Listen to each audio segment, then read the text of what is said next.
They tied her down like she was dangerous. Not human. Not even worth a name. Just a breathing problem they couldn't classify. They strapped her to a cold metal slab in the sublevel of Facility Omega. A place that didn't exist on any map. A place meant for things that didn't belong. The walls were concrete, stained and windowless.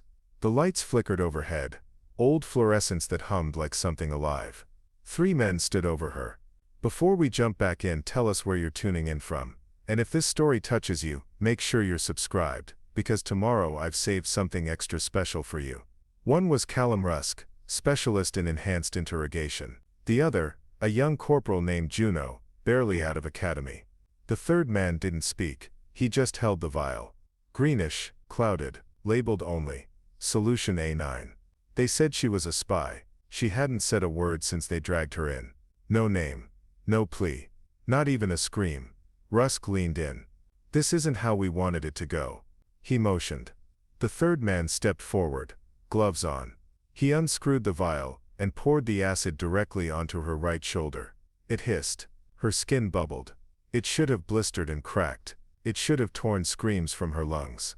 She didn't make a sound. Not a gasp. Not a flinch. She just stared at Rusk and smiled. Juno took a step back. Sir, her vitals aren't spiking. She's sedated. No sir, she's stable. Rusk looked at the monitor. Heart rate 42 BPM. Blood pressure optimal. As if she were sleeping. But the room smelled like burning meat. Before we jump back in, tell us where you're tuning in from. And if this story touches you, make sure you're subscribed, because tomorrow I've saved something extra special for you. The acid sizzled and slid off her shoulder like rain off steel. That's when Juno saw it. Sir. What now? Look. The skin was dissolving, but something beneath it didn't. Underneath the melting flesh was silver. Curved, smooth, shiny like armor. It reflected the overhead light like a mirror. Metal. It wasn't exposed bone. It wasn't scar tissue. It was something built. Something designed. What the hell is that? Rusk whispered. She spoke for the first time. Your answer. Her voice was low, hoarse, but confident, controlled. I told you not to touch me, she added. Rusk stepped back, suddenly unsure of himself. The acid vial clattered to the floor. Juno's voice trembled. Is she military? Rusk shook his head. No tag. No registry. No implants listed. Well, the woman murmured. Someone missed a file. Suddenly, the monitor began to beep faster. Not in rhythm. In pattern.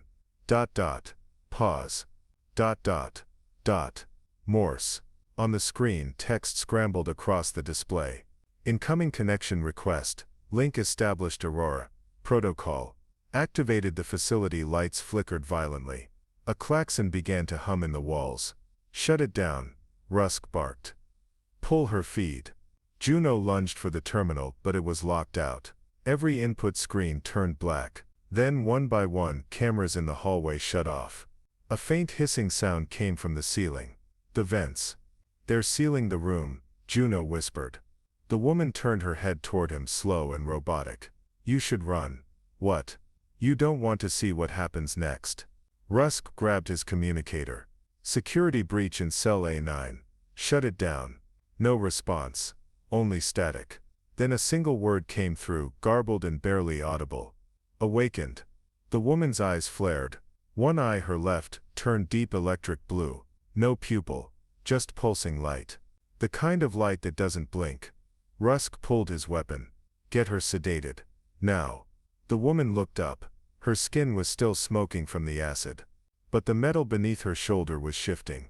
Moving. Reconfiguring like tiny plates, aligning into a panel. A port opened beneath her clavicle. A spark leapt from it, then another. She wasn't screaming. She was activating. The floor beneath them rumbled. From the hallway, screams echoed. Then silence. Heavy. Immediate. Who is she? Juno breathed. Rusk looked at her like he was seeing a ghost. She's not ours. She's not anyone's. The woman whispered. And then the power cut. All lights dead. All terminals offline. Only her glowing eye remained. And the metal beneath her skin, faintly, it began to hum. Like something charging. She leaned forward as far as her restraints allowed. and smiled. Tick. Rusk blinked. What did you say? Her smile widened. Tick. The door behind them blew inward. Smoke filled the chamber as the steel door collapsed inward with a shriek. Concrete cracked. Flames licked up from behind the wreckage like angry fingers. Juno stumbled backward, eyes wide. Rusk had already drawn his sidearm, barking orders into a dead comms unit. Alpha teams. Respond. Static. No reply.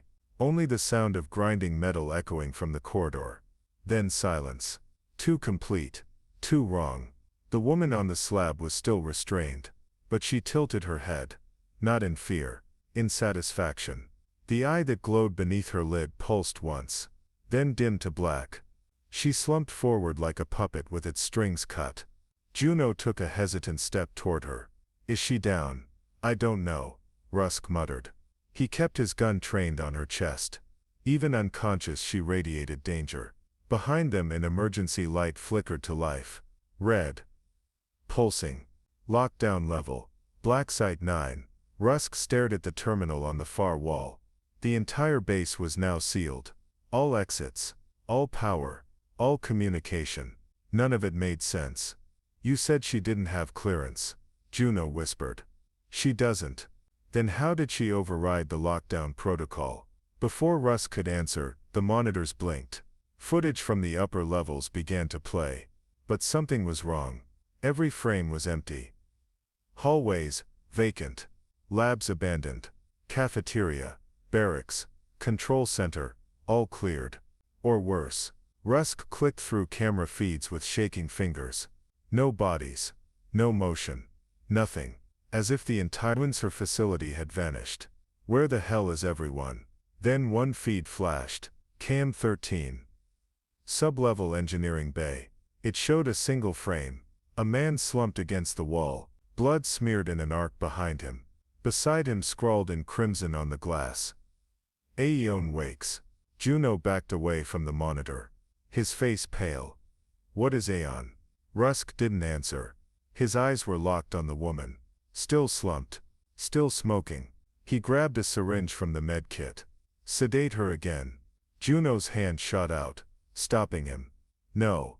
What do you mean no? If she wanted us dead, we'd be dead. Rusk narrowed his eyes. You're guessing. I'm not.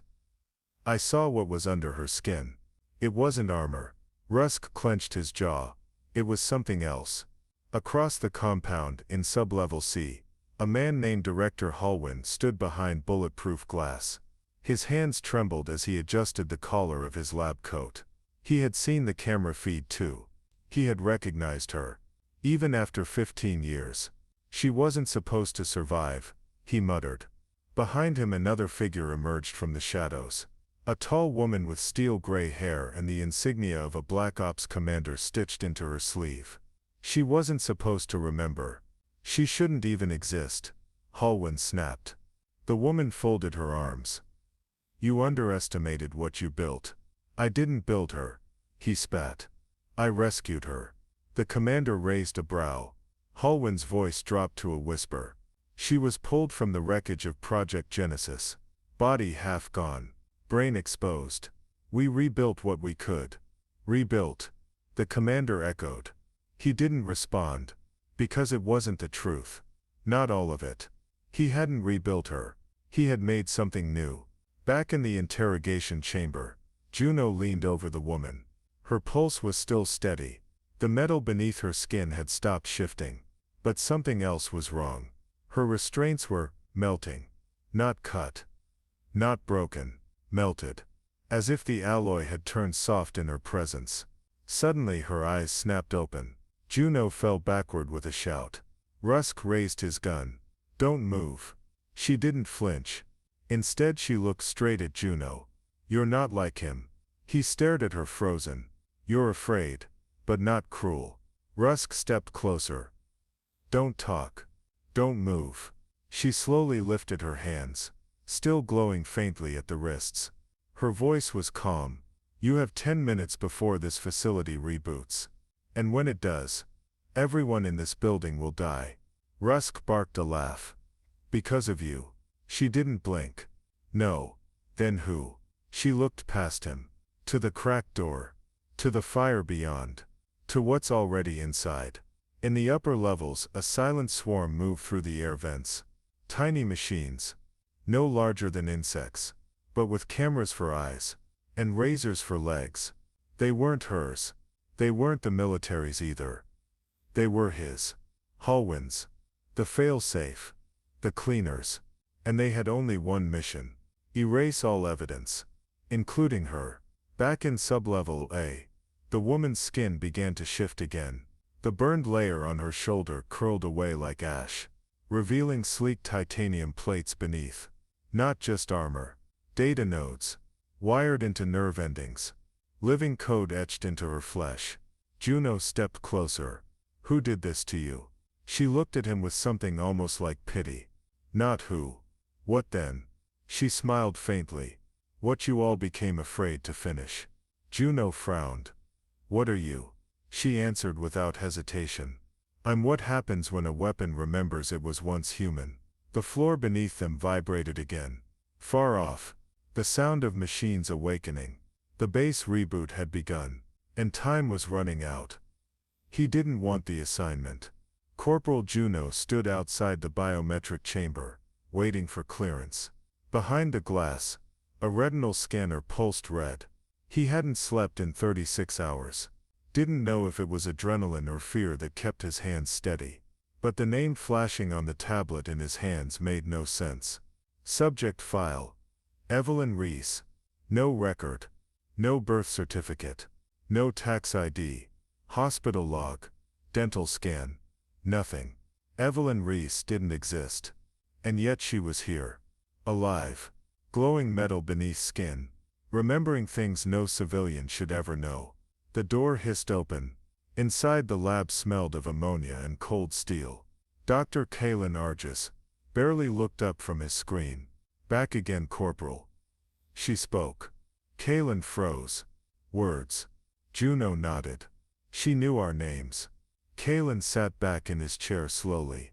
What else did she say? She said this facility would reboot and kill everyone. Kalen frowned. How would she know that? Juno stepped closer.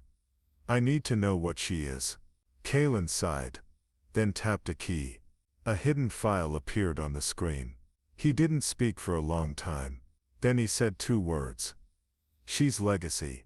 The screen flickered and loaded an archived file. Video. Black and white. Timestamp 18 years ago. A girl no older than 10 sat in a medical chair. Wires in her arms. Head shaved. Eyes unfocused. She was part of an off-record initiative under Project Aeon. Kalen said. Genetic compatibility testing. Neurological restructuring. Direct interface implants. She was the only one who didn't reject the implants. She was also the only one who didn't cry. The screen shifted again. This time a room on fire. Researchers fleeing. A girl, Evelyn, standing in the middle. Unafraid. Watching it all burn. After the lab fire, the program was shut down. Kalen whispered. But not everyone agreed with the termination. Juno looked at him. You're saying someone kept her alive? Kalen's face darkened. I'm saying someone kept her evolving. Back in the interrogation room, Evelyn stirred again. She was sitting upright now, wrists glowing. The restraints had failed. Rusk aimed a rifle at her head. Move and I shoot. She smiled without fear. You won't. Wanna bet? You're not on the list. Rusk narrowed his eyes. What list? She tilted her head. The ones who made me. The ones who lied. The ones who burned the children and called it science. I remember every name. Juno entered the room, waving a hand at Rusk. Stand down. She's manipulating you. Maybe. Or maybe she's telling the truth. She's a weapon. She was a child. Rusk scoffed. She's playing victim now. Evelyn didn't even look at him. She stared at Juno. You want to know how I survived? He nodded. It's because I wasn't built to feel pain. Not just physical. Emotional. They trained it out of me. Every time I cried, they shocked my brain. Until I didn't cry anymore. Until I stopped feeling anything at all. Rusk lowered his rifle. Just slightly. Juno spoke carefully. Why now? Why come back? Why here? Evelyn's voice turned quiet. Because they're still doing it. Not just to me. To others. Smaller. Younger. Wired from birth. She looked directly at Kaylin through the one-way glass. I'm the echo. The one mistake they didn't bury deep enough. Kaylin turned away from the screen. His hands shook. She's accessing neural memory logs. He muttered. That's not possible, said the tech beside him. She has no uplink.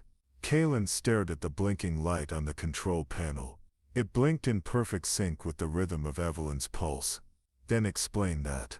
Back in the room, Juno asked one final question. Why did the acid activate the implants? Evelyn looked down at her burned shoulder, then back up at him. They weren't meant to be weapons. They were meant to be reminders. He frowned. Of what? She didn't smile this time. Of what they did to us. Suddenly the facility shuddered. A voice echoed over the intercom.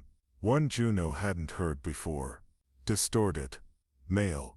Subject Rias has breached Tier 3 restriction. Initiate Protocol Theta. Terminate on site. Rusk grabbed his rifle again. What the hell is Protocol Theta? Kaylin's voice came through on the comm. It's a purge order. For the entire sublevel. Juno froze. They're going to kill everyone. No. Evelyn said. Just me. And anyone who knows I exist. The lights turned red. Warning sirens screamed through the walls. Gas hissed from the ceiling. And Evelyn looked up calm as ever. Let's see what they try next. The gas filled the chamber fast. Too fast. Juno yanked his shirt over his mouth. And ran to the emergency seal. But it didn't budge. A red light blinked above it. Lockdown override in effect. Rusk pounded the glass with the butt of his rifle. This is suicide. The smoke curled in tendrils, pale and sweet-smelling. It wasn't knockout gas. It was something else. Evelyn stood still in the middle of the room, her eyes closed. The nanometal beneath her skin began to shimmer again. Her voice dropped into a whisper. They're trying to melt me. From the surveillance room, Kaylin slammed his fists against the console. They initiated Theta too early. We haven't extracted her neural data yet. Behind him, Director Halwin's voice was calm, cold. She's corrupted. She's leaking memories. She'll compromise the entire archive. Kaylin turned, fists shaking. You said she couldn't access the deep core. She can't. Halwin stepped forward. But she can remember. And that's worse. Inside the chamber, the gas swirled in a cyclone. Evelyn's implants pulsed blue beneath her skin. The restraints clattered to the floor, liquefied by the chemical cloud. She took one slow breath, then opened her eyes. A blast of force rippled out from her spine. It hit the walls like a shock wave, shattered the glass, knocked Rusk flat on his back. Juno barely shielded himself in time. And when he looked up, Evelyn was glowing. Not like light, not like fire, like memory. Pulsing out from every nerve ending. The tiles beneath her feet cracked. Her feet hovered an inch off the ground. And in the middle of the chaos, she saw a vision. Not of this place, but of before. White corridors. The smell of antiseptic and burned circuitry. Children behind glass. No smiles. No laughter. Just silence. One girl sat alone in a padded cube. No toys. Just cables dangling from the ceiling. A voice came over the speaker. Evelyn Rias. Subject 47A. Please prepare for calibration. She didn't cry. She didn't scream. She just lay down and let the needles sink in. Juno gasped as the force hit him too. But not physically. Mentally. He saw it through her eyes. Felt the electrodes burning into her spine.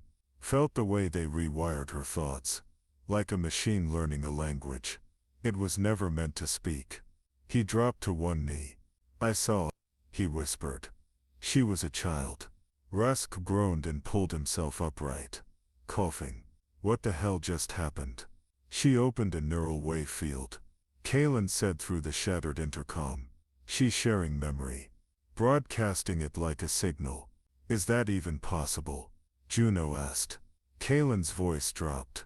It was theorized. In the upper levels, Halwyn marched through Sector 6. Reboot the core AI, he barked.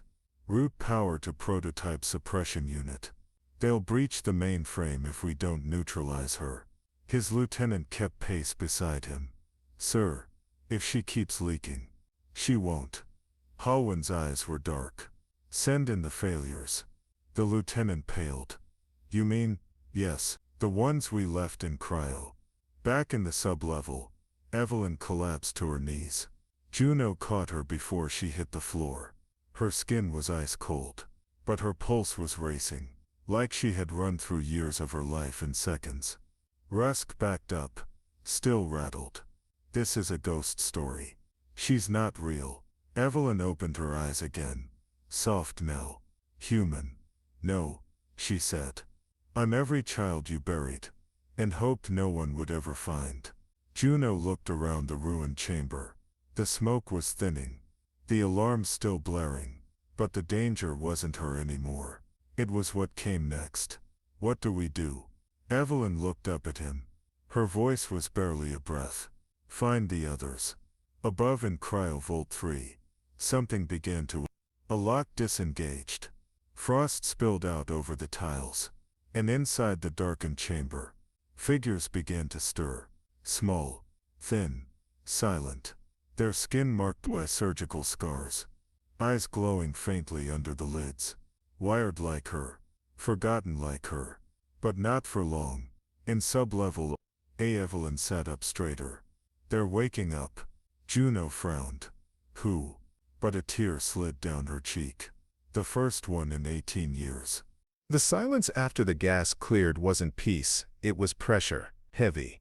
Waiting, Juno helped Evelyn to her feet, and for the first time since they found her, she looked fragile, not weak, just burdened, like her body wasn't built to carry what her mind held. Those kids, Juno said, voice barely above a whisper. Who were they? Evelyn's eyes locked with his, sharp, ancient. They're like me. Rusk was pacing in the corner, sweating, twitching. What does that mean, like me? Test subjects. No, Evelyn said softly. They were prototypes. She touched her wrist, where a faint blue vein pulsed unnaturally. We weren't made at once. We were made in batches. Juno felt the room shift around him. Why would they keep them frozen all this time? Evelyn's voice was dry. Because they weren't stable. Above in Cryo Vault 3, the first of the cryopods slid open. A child stepped out barefoot, hair matted, lips cracked. She didn't cry, didn't blink, just looked around with cold, assessing eyes. Her neck bore a tattoo, S13R. Behind her, others stirred. Boys, girls, no older than 10. They moved like ghosts, no speaking, no hesitation. One of them pointed to the ceiling, toward the surveillance camera, and smiled. Director Halwyn, Kalen called from the command console. We have a breach. Sector 12 has powered up independently. Halwyn didn't even blink. I said activate the suppression unit. But sir, they're not children anymore. They're failed blueprints, and blueprints are disposable. Down in the sub-levels, Evelyn leaned against the wall, eyes closed. She didn't need monitors to know what was happening. She could feel them, like vibrations in the deep. We have to reach them first, she said. Before Halwyn does. Juno frowned. Reach them how? They're connected, she said simply. Through the same signal they used to program us. Rusk crossed his arms. You mean brainwaves? No. She turned to him. Memory. The old elevator groaned as it descended into the black. Juno, Rusk, and Evelyn stood shoulder to shoulder. Each floor they passed flickered with broken lights and shadowed windows. You remember everything? Juno asked, not fully convinced. Evelyn nodded once. They tried to erase us each time we failed calibration. But memory isn't stored where they think it is. They burned it from the surface. But it sank deeper, where they couldn't reach. They reached Cryo Vault 3. The door was already open. Inside, the children stood in rows, silent, watching. Rusk raised his rifle instinctively. Evelyn stepped forward, hand raised. No, they'll sense fear. Rusk scoffed. They're kids. No, she whispered. They're weapons waiting for a reason. She stepped into the center of the room. 12 pairs of eyes locked onto her. I know you. I remember you. One of the boys tilted his head. You were in Cube 7, he said, voice robotic. You screamed a lot. Evelyn smiled sadly. Yes, and you used to hum when they put the needles in. The girl with tattoo S13R blinked. You remember? Evelyn nodded. I remember all of you. Behind her, Juno watched in awe as the children's expressions shifted. From blank to confused. From confused to aware. Their eyes softened. One of them stepped forward. Are we free? Evelyn dropped to one knee. Not yet. But we can be. They'll try to kill us, a boy said quietly. I know. But this time, she reached out her hand. They won't succeed. Then the walls exploded. Flashbangs. Tear gas. A flood of armored operatives stormed the vault. Subjects non-compliant. Use stun only if possible. But Evelyn had already raised her arm. Her implants lit up like a storm, and the children followed. S13R screamed, and the lights shattered above. Juno covered his ears as a wave of noise crushed through the vault. Rusk cursed and dove behind a pillar, and in the center of the chaos, Evelyn didn't move. She just closed her eyes again, and remembered. One by one, the children began to sync with her. Their implants glowed. The soldiers stopped firing, dropped their weapons, some knelt, others clutched their heads and screamed. What the hell is she doing? Rusk shouted. Juno stared. She's overriding them. With memories. Kalen watched from the monitors, face pale. This isn't a breakout. Hallwyn stood beside him, unmoved. No, it's a broadcast. He turned slowly. And once it leaves this facility, Kalen whispered, terrified. It won't stop. Hallwyn's lips curled into a snarl. Then we burn it all. Now, far below, Evelyn looked up. And for the first time since she woke up, she smiled. The alarms weren't just sounding now, they were screaming. Red light pulsed through the corridors, like a heartbeat bleeding out. Juno grabbed Evelyn by the arm and shouted, we have to move. But Evelyn stood still, eyes closed, hands trembling. The children circled her protectively as if they could shield her with their presence alone. They're trying to purge the system, Evelyn whispered. They'll wipe every log, every experiment, every name. Rusk snapped his rifle shut. Then we save the data. Evelyn turned to him. No, she said. We don't save it. We broadcast it. Far above, in the operations deck, Director Hallwyn stormed across the floor. Activate Code Black, he barked. All terminals, purge authorization. Kalen, the technician, froze. But if we do that, every neural trace. Hallwyn cut him off. I said purge it. Everything connected to Project Memory Braid goes dark. His voice dropped into something colder. And if Subject Evelyn gets near the mainframe. He didn't finish the sentence. He didn't need to. They moved as one through the tunnels. Evelyn, Juno, Rusk, and the 12 children. Children who should have been home reading books, or climbing trees. Not running for their lives, through a nightmare. The walls were humming with old energy. Wires crackled faintly from residual current. Is there another way to the archive core? Juno asked. Evelyn nodded solemnly. There's a reason they sealed it. The corridor they reached hadn't been touched in years. Rusk clung to every surface. Dead light panels sagged from the ceiling. A biometric scanner blinked in blue, then died. Evelyn approached and placed her palm against the surface. The panel buzzed, scanned. For a heartbeat, nothing.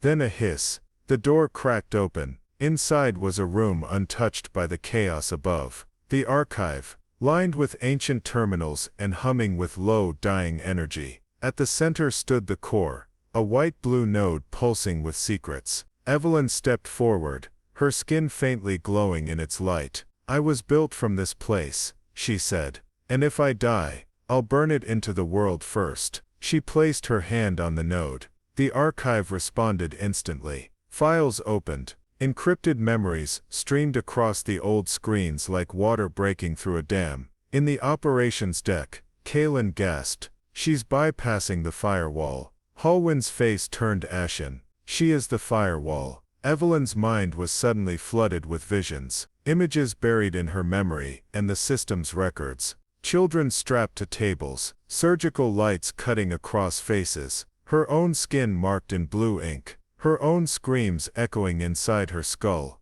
"You were always meant to be disposable," a voice from her past whispered. But now, that voice was drowned out by another, her own. The implants along her spine lit up. What the acid had revealed wasn't weakness, it was design. The broadcasting hardware under her skin activated. Every memory, every test file, every forbidden name began uploading. The children formed a perimeter. Juno aimed his weapon down the corridor. "I hear boots." Rusk pressed against a panel. "If they come in firing, we're done." Juno glanced back. Evelyn, she didn't move, just whispered, "Upload 36%. Hulwyn activated a final failsafe. "Remote detonation," he snapped. "Seal the lab, fry the hardware, and bury the evidence." Kalen hesitated. "Sir, the operatives inside. They knew the cost," Hulwyn said coldly. "Pull the plug." But Evelyn felt the countdown tick across her neural pathways. 15 seconds, she whispered. "To what?" Juno asked. "To their last mistake." She opened her mouth and screamed. Not a human scream. A frequency burst from her implants. It shattered lights, cracked screens, disabled circuits. Hulwyn's panel froze. "She's jamming the fail-safe," Kalen shouted. Back in the archive, the core flared. Evelyn's skin glowed white. "Upload 89%. Juno looked around. The children were covering their ears but standing strong. "She's feeding them the truth," Rusk said. "All of it." Finally Evelyn whispered, "Upload complete." A surge of energy blasted through the node. Digital packets exploded outward. Across the globe, servers pinged. News terminals blinked alive. Files from Project Memory Braid. Every grotesque truth, now public. In Hulwyn's office, the Kalen stared, pale. "Sir, she just posted everything. Every torture log. Every implant blueprint. Every test subject." Hulwyn backed away. "Shut it down." Kalen's voice trembled. "It's already too late." In the sub-level, Evelyn fell to her knees. Her spine smoked. Juno caught her. "You did it," he said quietly. Her voice trembled. "They'll know now. They'll remember." Juno held her tighter. "They already do." And behind them the children began to hum. A low, soft melody. The lullaby Evelyn used to whisper through the walls of Cube 7. It echoed through the archive, like a funeral song for monsters. The world didn't end when the files went live. But something else did. The silence. For years their names had been numbers. Their scars had been hidden, their pain dismissed as classified. Now the world watched, horrified, as truth bled across every screen. But inside the underground facility, survival wasn't guaranteed yet. Smoke drifted through the archive chamber, like a ghost clinging to its secrets. Circuits sparked along Evelyn's back, as she gasped for breath, the implants overheating. Juno ripped a panel from the wall and jammed a power conduit offline. "We have to move, before they send the second team," she barked. Rusk hoisted Evelyn onto his back without a word. The children fell into line like soldiers, who'd trained for this their entire lives. They had in a way. "You said the replacements were already here," Juno muttered to Rusk. The older man nodded grimly, sweat glistening on his brow. "They started cloning them 3 months ago. Easier to control, cheaper. No memories, no souls." Evelyn croaked, her voice gravel wrapped in agony. They moved through the auxiliary corridor, a maintenance shaft Evelyn barely remembered.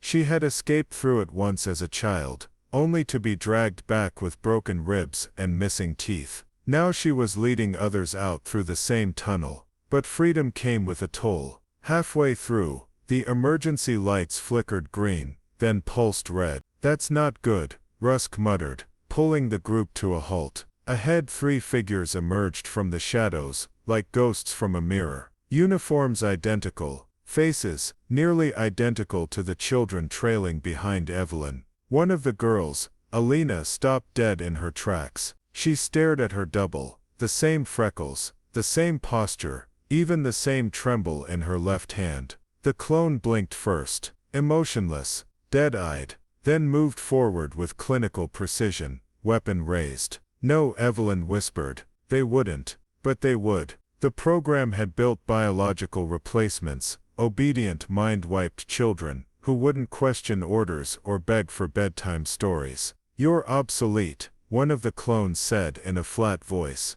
Return to quarantine. Juno raised her weapon. Not happening. Alina stepped forward, her lip quivering, but her spine like steel. She didn't raise her fists. She raised her voice. Why do you look like me? She asked softly. The clone didn't answer. You were made, Evelyn said, stepping beside Alina. But you weren't born, and that's the difference. The clone hesitated, just for a flicker, but it was enough. Behind them, a low growl echoed down the shaft. Then more footsteps, a tactical team, flanking both ends of the tunnel with stun rifles and shock batons. Trapped, Rusk hissed. Evelyn turned to the core group. This isn't about running anymore. It's about choosing who we become. One of the children, a boy named Luca, stepped toward his clone, defiant. The clone raised its baton. Luca didn't flinch. Instead he looked him in the eye and whispered, "Do you dream?" The clone faltered. Then something strange happened. It blinked again, slower this time, and whispered back, "Not yet." Juno's eyes widened. They're not finished. Some of them they're learning. Imprinting, Evelyn said. Fragments of memory from the ones they were copied from. Ghost data. Evelyn moved quickly, placing her hand on the clone's shoulder. Dreaming is the first crack in their programming. Let's make it shatter. The hallway exploded into chaos. Not with bullets, but with confusion. Half the clones hesitated, their hands twitching at their sides. Two turned their weapons against the guards without being told. One clone looked at Evelyn, with something close to fear. They're waking up, Rusk breathed. The children moved fast, disarming, disabling, not killing. They didn't want to become like their makers. Evelyn ducked a baton, and shoved a guard into a wall panel that sparked and hissed. By the time the smoke cleared, only one guard remained conscious. He stared at the children, the clones, and the woman with wires beneath her skin. "What are you?" he asked, voice cracking. Evelyn looked him in the eye. "Proof," she said. He dropped his weapon, and stepped back. Outside, in the distant world above, protests were already beginning. Reporters were demanding answers. Whistleblowers were coming forward. But inside this forgotten tomb, something else had sparked. Hope. Juno stared down the tunnel, her gun now lowered. "Where to now?" she asked. Evelyn didn't answer right away. She turned to the children, some with blood on their cheeks, others holding hands. "You choose," she said. "You're not experiments anymore. You're revolutionaries." And for the first time, the replacements stepped forward, not as copies, but as individuals. And the world would have to face what they had become. The sun didn't rise that day. At least, not for them. Not for the 33 children, emerging from the underworld of steel and secrets. They came out blinking, coughing, squinting against the harsh gray of a sky not meant to witness this many ghosts in one place. Evelyn staggered last, her hands blackened with wire burn and smoke. Behind her, the hatch sealed shut with a final hiss, like the breath of a dying machine. She didn't look back. She knew the place was still crawling with danger. But forward meant risk, and backward meant slavery. A convoy of unmarked trucks had arrived just minutes after they emerged. Juno spotted them first, 3 kilometers east, waiting, idling, not military, but something worse. Corporate, private. "Do you think they know?" Rusk muttered. Evelyn nodded. They always knew. The children huddled near the rocks and broken satellite dishes. Some cried quietly. Others just stared, numb. Then one of them, a small boy with half-shaved hair and burned scars across his scalp, tugged Evelyn's coat. "Why does my skin feel like it's screaming?" he asked. Evelyn crouched down, examining his forearm. Where the scar tissue cracked, small metal fibers glinted through the skin. Nano-wire interface. Prototype. Not meant to last. But it was lasting. Because it remembers, she said. He tilted his head. Remembers what? What they made you forget. Juno signaled to the west ridge. Shelter. Looks abandoned. They moved quickly. Every minute outside was a gamble. By the time they reached the shack, half buried in snow and ash, Evelyn collapsed to one knee. Rusk caught her. You're overheating again. She nodded, jaw clenched. The implants weren't designed for long exposure to cold. They pulsed beneath her skin, heat-seeking, anchoring into muscle memory, like parasites. Inside the shack, dust greeted them like an old friend. Tattered maps lined the walls, military reports, old tech manuals. This had once been a rebel outpost. Evelyn recognized the name scrawled across one page, Corva 7 Initiative. It had been scratched out violently, like someone had tried to erase history with a knife. But Evelyn knew better. You can't erase what's buried in the flesh, only distract from it. Juno started patching up the kids. Alina sat beside her clone, offering bandages to her doppelganger. She's still bleeding, she said. She's not supposed to. She is now, Evelyn said. They're not machines. Not anymore. In the corner, Luca tapped into a dusty laptop, using a neural wrist jack. What's he doing? Juno asked. Calling the others, Evelyn said. Juno's eyes narrowed. You mean there's more? Oh yes, Evelyn whispered. Hundreds, maybe thousands. The experiments hadn't ended when she escaped. They had only evolved. And now those evolved minds were waking up everywhere. A map blinked to life on the laptop screen. Glowing red points pulsed across continents. Europe, Asia, the Americas. Each pulse was a signal. A memory reactivated. A sleeper stirred. Someone's out there, Luca said. They're trying to jam it, but I got past the firewall. He looked up, eyes wide. They know we're alive. Outside, the sound of distant rotors cut through the wind. Evelyn stood slowly. Then it's time we reminded them, we're not just alive. We're angry. Juno walked up beside her, pistol loaded. You think the world's ready for this? No, Evelyn said. But neither were we. Suddenly, the girl clone, Alina's twin, gasped and fell to her knees. Her hands clutched her temples. Too much noise, she whimpered. Juno moved to help, but Evelyn stopped her. She's sinking. With what? With herself, Evelyn said. Memories weren't just chemical. The implants were pulling archived trauma from the original's pain points, rebuilding empathy, reconstructing self. Alina knelt beside her clone and whispered, "It's okay, you're safe now." The girl shivered, then whispered back, "I remember." Fire. Evelyn nodded. So do we. A rumble in the distance brought their attention back to the ridge. Black vehicles, no markings, but no need. They weren't here to ask questions. They were here to erase loose ends. Get ready, Evelyn said. Juno loaded the EMP charge. We can't outrun them forever. We won't, Evelyn said. She peeled back her glove and revealed the black panel embedded in her wrist. A final protocol. Self-destruct. No. Broadcast. The implants were rigged for data spill. Every sensory memory, every coded abuse, every name and file she'd absorbed. She pressed the node. Her body arched back. A wave of static burst from her spine, like lightning cracking open the earth. All around the shack, every device flickered to life. Screens, radios, sat phones, every channel lit up with her scream. Not just pain, proof. The shack glowed from the inside out like a pulse detonator. Rusk turned to the children. She's doing it. She's turning their lies into war cries. Outside, the trucks halted, confused. The agents inside watched as their own feeds were hijacked. Evelyn's face appeared on every device they carried. Her eyes, her voice,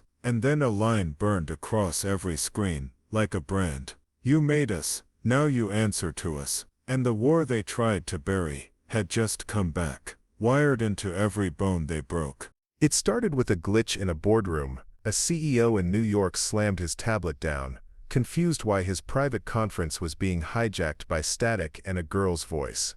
Then the lights flickered in Shanghai's Sector 4, In Berlin, a surveillance drone fell from the sky mid-transmission. In Nairobi, a hidden server farm blared Evelyn's scream over the intercom before bursting into flame. She wasn't a person anymore. She was a signal, a weaponized memory, a system virus made from every buried cry and scar they thought no one would ever remember. And now she was everywhere. The children in the shack watched the world burn from the inside out. Juno turned from the laptop, her voice low. "They're scrambling, trying to shut her down." Rusk asked, "Can they?" "No," Lucas said. "Because she didn't upload the data. She became it." Evelyn sat propped against the wall, her skin slick with blood and electricity. Her eyes were open, but not seeing. Or maybe seeing too much. The implants flickered under her skin like fireflies lost in stormlight. "She's still in there," Alina whispered. Juno knelt down. "What do we do if she doesn't come back?" "We keep going," said Rusk. He looked out the window at the black trucks circling in the snow. "They're waiting." Juno checked her ammo. "Then let's not keep them bored." Outside, the snow cracked under heavy boots. The enemy didn't announce themselves. They never had to. They wore masks, not for protection, but for denial. Each one identical, smooth, metallic, empty. Juno took position by the window. Luca activated the jammer pulse. They wouldn't go down quietly, but they'd go down recorded. Inside Evelyn's mind, she wasn't in the shack anymore. She was standing in the original lab, white tiles, bright lights, the table where they had first cut her open. She saw herself strapped there, screaming, not for mercy, for remembrance. They hadn't wanted to kill her, just erase her. But memory, she realized, wasn't just a thing you carried. It was a thing that fought back. Evelyn walked toward the table. She touched the image of her younger self, and whispered, "Get up." The girl blinked, and vanished. Back in the shack, Evelyn gasped. Her hand shot up. Her voice broke through the static. "Activate firewall override Delta 9. The devices all around them synced. A map appeared on the screen, this time blinking green. Safe zones, allies, survivors. Her scream had found others. Dozens, then hundreds. Each one carrying a piece of the same truth. A resistance that didn't need uniforms or guns. Just scars. Alina's clone stepped forward. "They're afraid," she said. Evelyn looked at her. "So are we. But we're awake now." Outside, the first grenade flew. The shack shook. Screams followed. Juno and Rusk returned fire, shielding the kids behind upturned tables and metal sheets. Alina grabbed her clone's hand and ran toward the back exit. "We can't let them take her again." A second blast blew the door open. Flames and snow twisted in the wind. Then the sound came deep and wrong. A pitch-modulated voice on a megaphone. "Return the subject. She is property of the network." Evelyn stood, shaking, but standing. Her coat burned off one shoulder. Wires exposed, blood mixing with sparks. "I am not your property," she shouted. "You don't own what you broke." She stepped into the open. Guns aimed. Triggers twitched. And still she walked. Her skin cracked. Her implants hissed. But every step she took was copied across the world. A man in Jakarta stood up during a corporate raid and refused to kneel. A girl in Buenos Aires tore the tracker from her spine and live-streamed it. A medic in Moscow exposed the files hidden inside the burns of test subject 300. All of them synced. All of them rising. "You built us in the dark," Evelyn said. "But we're light now." And then she raised her arm. The signal erupted one final time. A high-frequency pulse that shattered their masks. Literally. The enemy soldiers screamed, clawing at their helmets. Some collapsed. Others turned and ran. The ones who stayed met the wrath of children who remembered everything. Evelyn fell to her knees. Juno caught her. "You did it," she whispered. Evelyn looked up at the gray sky. "No," she said. "We all did." Behind them, Luca's laptop flashed one final message. Response received. Coordinates locked. Stand by for extraction. Rusk stared at the screen. "Who's coming?" Evelyn smiled through the blood. "Everyone they failed to kill." The snow was still falling when the reinforcements arrived. Not soldiers. Not drones. Not polished uniforms, or corporate medics, but people, real people, marked like Evelyn, scarred in the same patterns, with implants burned into their skin like metal tattoos. Some walked with crutches, some rolled in on makeshift chairs, powered by salvage tech. Others came dragging oxygen tanks, clutching rusted weapons, or shouldering children with eyes like unblinking glass. They didn't speak, they didn't salute, they just looked at Evelyn, and nodded, because they knew, she wasn't their leader, she was their proof, that survival wasn't just possible, it was rebellion. Juno stepped out first, lowering her weapon. Rusk followed, dragging a stunned enemy commander behind him. The masked man had removed his helmet after the pulse. His face was blank, not afraid, just empty, as if the network had wiped even fear from its personnel. But now, without the signal, without the control grid, he was blinking like someone learning how to breathe for the first time. "You're free now," Evelyn said. The man shook his head slowly. "No," he whispered. "I'm nothing." "That's where we all started," said Luca, kneeling beside him. "Now choose who you'll become." They tied his hands and gave him water. It wasn't about mercy, it was about difference. The children circled the ruins of the shack. Some cried, others drew strange symbols in the snow with sticks. One little boy approached Evelyn, and touched the wire poking from her collarbone. "Does it hurt?" he asked. "Sometimes," she said, "but it doesn't control me anymore." The boy nodded solemnly. "Good, because that was the worst part. Not the pain, the control, the silence that came afterward."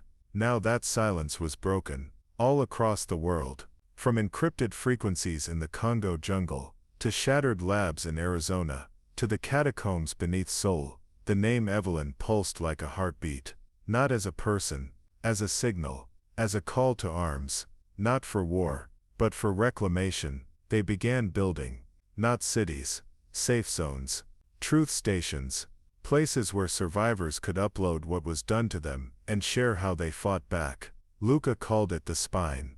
"A digital backbone for the fractured," he said. Juno raised an eyebrow.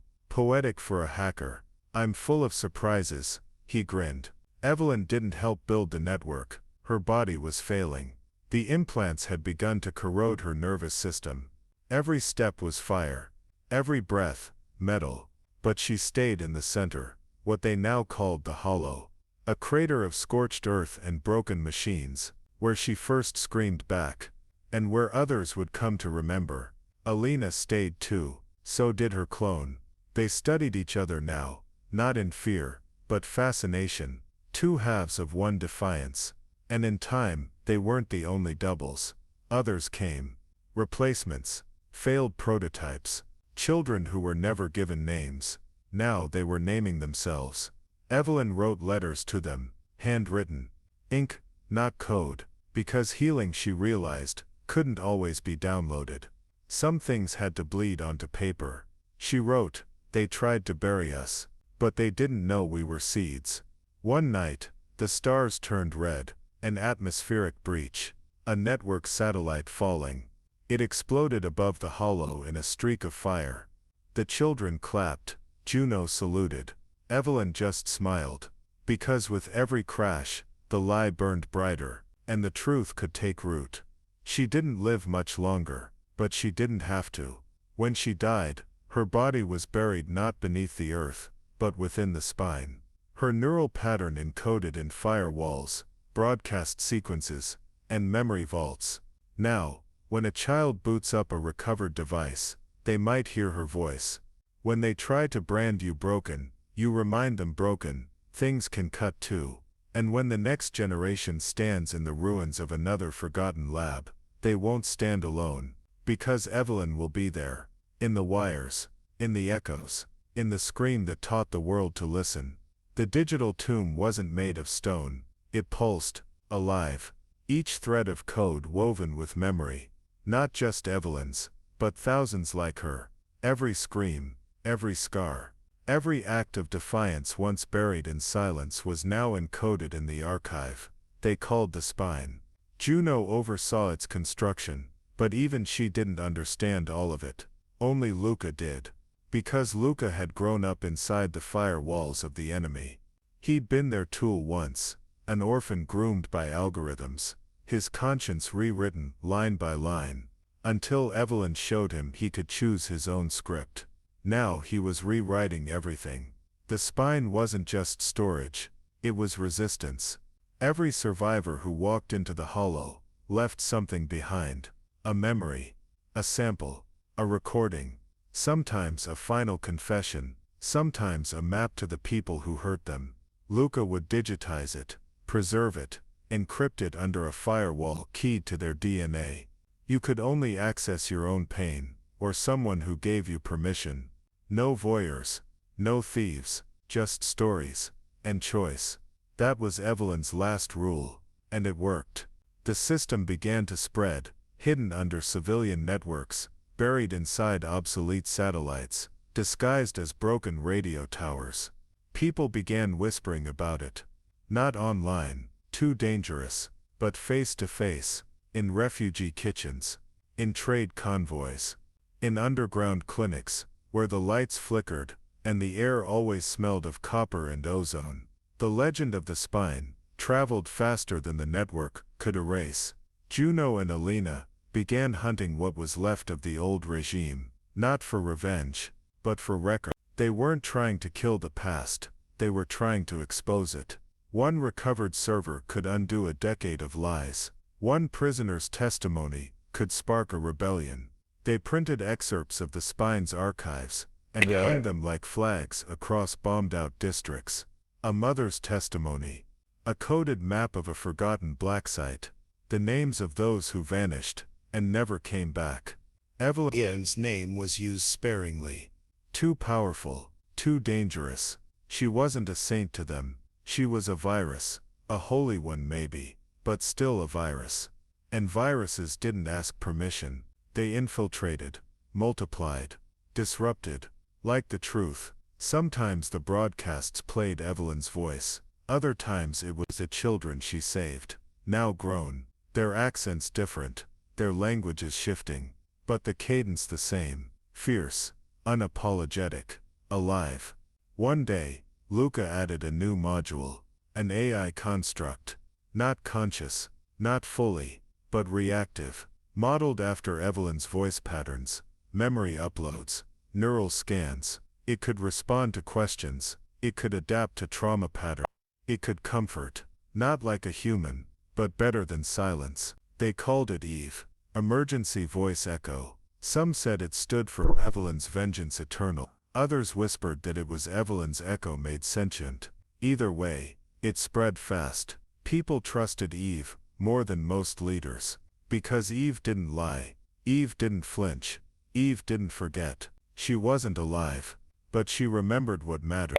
And in time, the network cracked. People stopped fearing their implants. They started modifying them. Custom code, street circuits, ink-etched scripts of resistance, layered into cybernetic scaffolding. Now the implants weren't control devices. They were signatures, badges, proof of survival. One girl carved hers into a phoenix. Another rewired hers to light up when she told the truth. A former soldier tuned his implant to pulse to the rhythm of his daughter's lullaby. It wasn't about rebellion anymore. It was about reclamation. A new kind of language, built from scars. But even that couldn't stop what came next. The network's remnants weren't done. They had one last fail-safe. And it had a name. Spectre. It wasn't a person. It wasn't even a program. It was a weapon encoded into the implants themselves. A suicide command. A purge protocol. A chain reaction of neurological collapse. And someone had just activated it. Across the world, the countdown had begun. And Evelyn, what was left of her, was the only one who could stop it. The sirens didn't scream, they whispered. A low-frequency pulse buried beneath civilian broadcasts, untraceable to the untrained ear. But to those with implants, it was deafening. Alina was the first to notice. She collapsed mid-transmission, clutching her neck, eyes wide, mouth foaming, not seizing, sinking. Luca froze when he saw the frequency log. An old header code, one he thought had been purged with the first regime. Spectre 0x19. A mass deletion failsafe, buried into neural substrates. Kill code, psychological napalm. Across the spine network, emergency pings erupted. People reporting headaches, tremor, hallucinations. Children with older Gen 1 implants, screaming for hours. Veterans clawing at their own skulls. Then silence. They were being remotely erased. Not their memories, their minds. Eve's servers hiccuped. The AI detected anomalous drop-offs in user patterns. Thousands offline in seconds, then tens of thousands. Luca didn't hesitate. He issued the Blackthorn command. Protocol. Default. It rerouted all local network traffic into cold mode. No transmission, no signal, no infection. But that meant no more communication, no more warnings. They were blind, isolated. Juno slammed her fist on the console. How do we stop a ghost? Luca just stared at the lines of cascading red across the grid. You don't. You lure. They had one option left. The original mind map. The first full biometric code the network ever recorded. The one they modeled every implant after. The one they tried to copy but never perfected. Evelyn Vale. Her neural DNA was the blueprint, which meant she was also the override key. If they could upload her full consciousness pattern into the network, they might be able to short-circuit Spectre from the inside. A viral inoculation, coded in memory. But Evelyn's full upload was never completed. Her memory archives were fragmented. Her neural map corrupted in the explosion. Only pieces remained. In different cities scattered across continents. One of them was in a black site facility, buried under the salt plains of New Dakar. A place Luca swore never to return to, because that's where they turned him into a weapon. Alina regained consciousness for exactly 42 seconds, just enough time to whisper, "Go," and then her implant shut her down again. Juno packed her rifle, a modified tech harpoon. It interfaced directly with servers via kinetic spot. No transmissions, no traceable waves. Old school physical override, ruthless, reliable. Luca loaded the maps, coordinates from a time before the war. The facility didn't show on satellite scans anymore. Too deep, too shielded, too dangerous. But they had no choice. The countdown had already begun. Eve confirmed a 7-day spread timeline. After that, irreversible neural collapse in 80% of marked users. The clock was ticking. 7 days to find the final pieces of Evelyn Vale. 7 days to rebuild her. 7 days to save the minds of half a generation. But Spectre wasn't passive. It adapted. It learned. It already knew they were coming. And it had activated its guard. Ghost shell units. Ex-soldiers with burnt-out minds and repurposed implants. Slave to command strings. Fueled by residual hate. They didn't bleed. They didn't feel. They were designed to kill anyone who tried to recover Evelyn's data. And as the transport engines roared to life, as Luca and Juno launched toward the wastelands of New Dakar, the final message scrolled across Eve's interface. Spectre has entered Phase 2. The world fell away as the aircraft broke cloud cover. Below, the salt plains shimmered like a sea of shattered glass. White, endless, silent, but buried beneath that silence was the most dangerous secret ever constructed. Facility D-17. A graveyard of the last backup of Evelyn Vale's neural imprint. Juno checked her pulse rifle, then glanced at Luca. He hadn't spoken in 20. Not since they crossed the old no-fly zone. His jaw was locked, eyes focused, haunted. "You okay?" she asked. "No," he said. "But I remember." The transport landed with the hiss. Salt dust blew like smoke around the landing gear. The air was dry, static heavy. The sky above them was too still, unnaturally still. They moved quickly, following coordinates that weren't supposed to exist. Steps echoing across an empty world, until they reached the mound. To the naked eye it looked like a collapsed mesa, but to Luca, it was a door. He knelt and pulled a rusted rod from the dirt, turned it counterclockwise. The ground trembled. A circular hatch hissed open, revealing a staircase of polished obsidian, sending into darkness. They entered. Juno counted the steps. There were 128, each one identical, each one descending deeper. That smelled of old data and old blood. Inside, the walls pulsed faintly, strips of bioelectric light flickering with pulsating code. It wasn't just a server room, it was a mind prison, a vault for synthetic consciousness. This is where they built the prototypes, Luca whispered, where they stripped us down and programmed us like machines. Evelyn, Juno asked. She was the first. They reached a terminal. Dead screen, no power, but Luca knew the sequence. He knelt and typed in a code he hadn't used in 17 years. A spark, a hum, the server groaned awake. A hologram flickered. A girl's face, familiar, beautiful, eyes that had seen too much. Welcome back, Luca, said the hologram. I hoped you wouldn't return. Juno flinched. Is that her?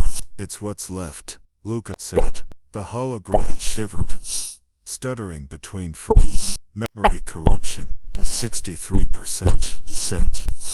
Core fragment detected. They needed to find Vault D. But the facility was shifting, adapting, alive in a way that no abandoned place should be. The lights flickered red. The floor shook. Then came the sound. Marching. Metal on stone. Too precise to be human. Terdians, Luca said. They've been waiting. Juno fired her harpoon into the first wave of ghost shells. The spike pierced armor and uploaded static fire. They convulsed and dropped. But more came. Dozens, all silent, all wearing old soldier tags with names burned. Juno fought like she was born for it. Luca led her through twists and corridors, bypassing blood-stained doors and sealed labs. They reached Vault D, a circular room surrounded by liquid metal. Inside, a ethereal prulence, like veins suspended in amber. Evelyn's final, the original thought seed, not a copy, not a fragment, the real thing. Eject me, Luca said. Terdians. The neural thread. Juno get. My neural thread is the only one compatible, but it'll fry your mind. Only if I fail. Juno hesitated, then slid the interface spike into the base of his skull. Luca dropped, his body convulsed, eyes rolling, heart slowing. Then he opened his eyes, but they were Evelyn. I'm here, she said, but her voice came from Luca's lips. Outside, the ghost shell stopped moving, paused mid-stride, confused, like puppets waiting for a new master. Evelyn spoke again. Spectre thinks it won, but I remember the original fire. The salt beneath the plates began to quake. The vault systems roared. Juno backed away as Evelyn. Luca stepped into the server room. I built this, she said. I'll burn it down myself. A failsafe sequence began.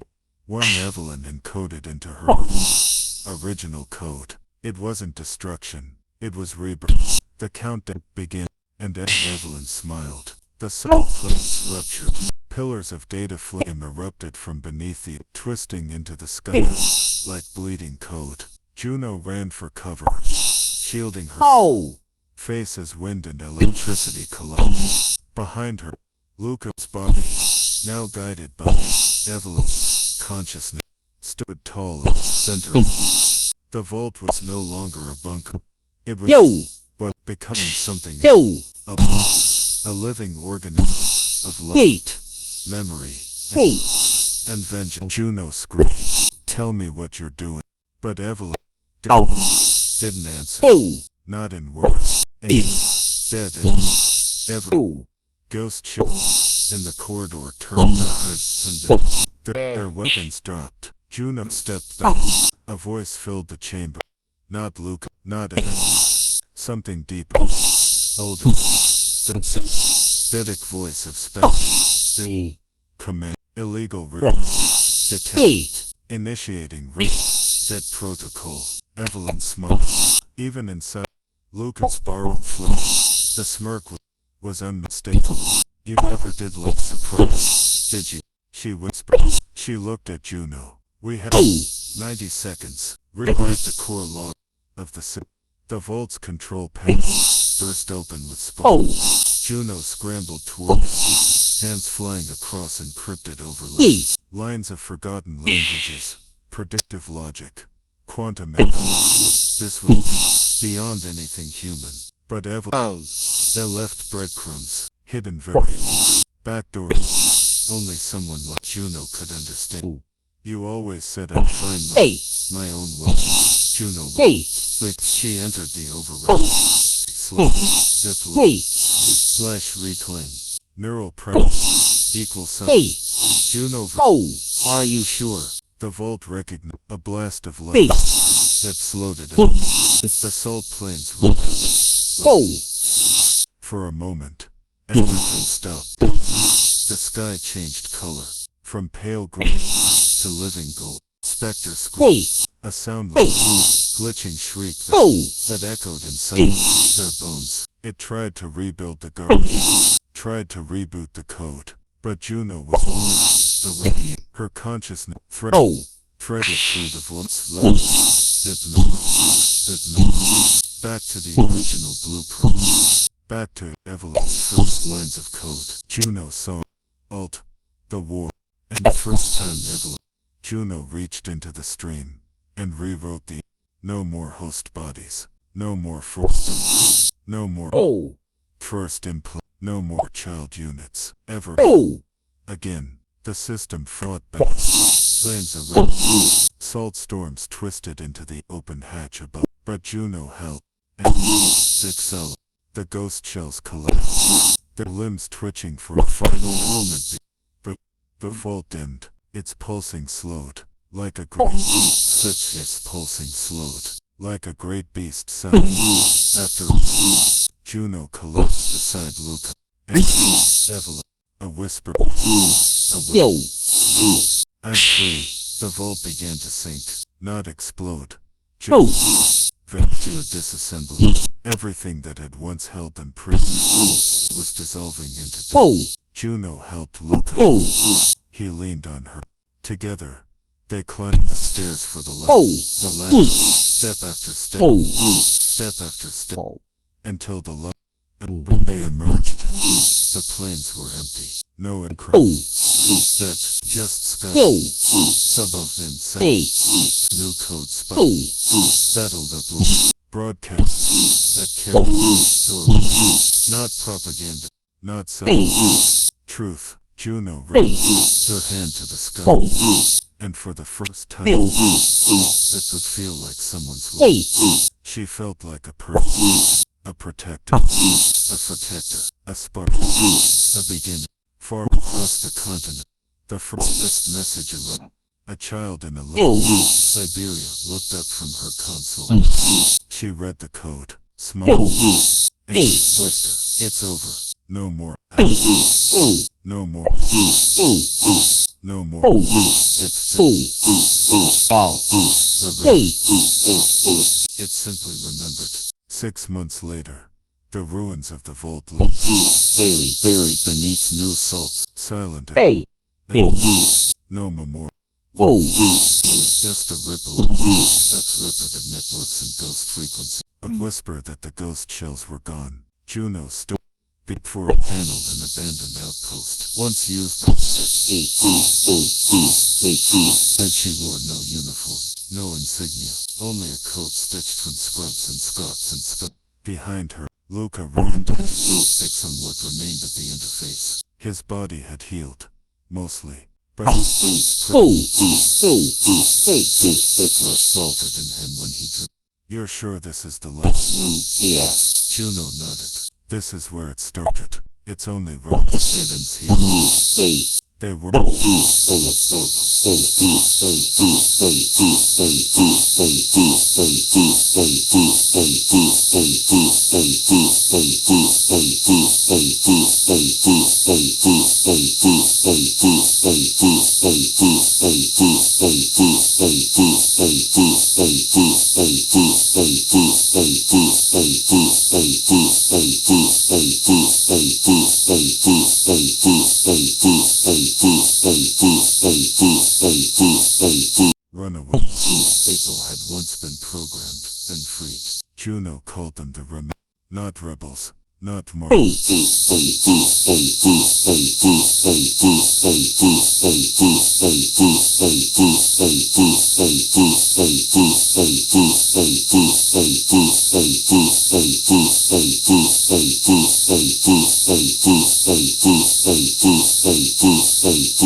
Millions of them, children who had been beta, vegetables. She plugged it into the rebuilt console. Flicker.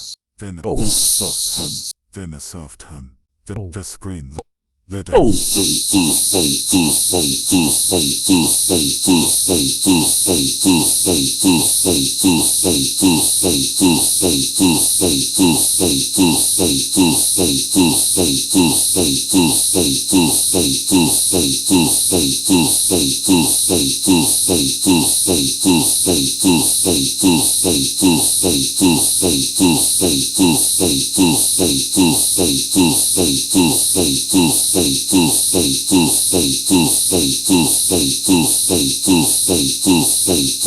We're not erasing it, she said. We're remembering it on our turn.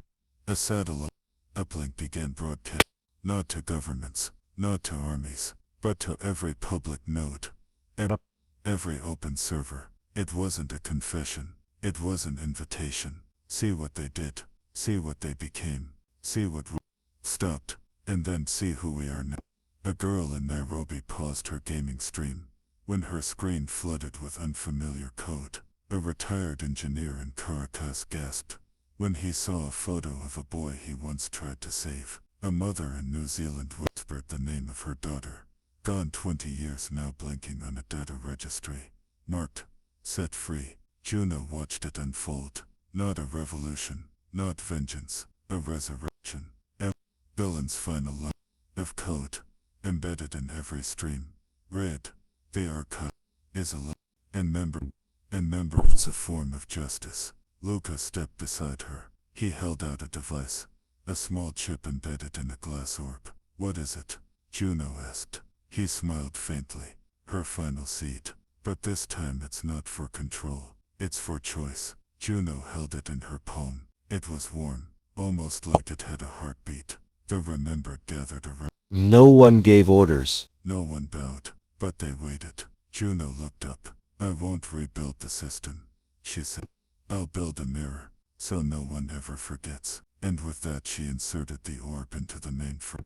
Light spiraled upward, soft, golden, like memory, like forgiveness, like a promise. The archive shimmered, not as a but as a monument, to pain, to survival, to those who didn't make it, and those who still might. As dawn broke over the plains, the wind carried a different kind of silence. Not fear, but peace. The ghosts didn't vanish. They just finally knew they could. And in that stillness, Juno whispered her final vow. Never again, never forgotten, never but the archive was alive, and so was she. Up next you've got 2 more standout stories right on your screen. If this one hit the mark, you won't want to pass these up. Just click It. Can check them. And don't forget to subscribe and turn on the notification bell so you don't miss any upload from us.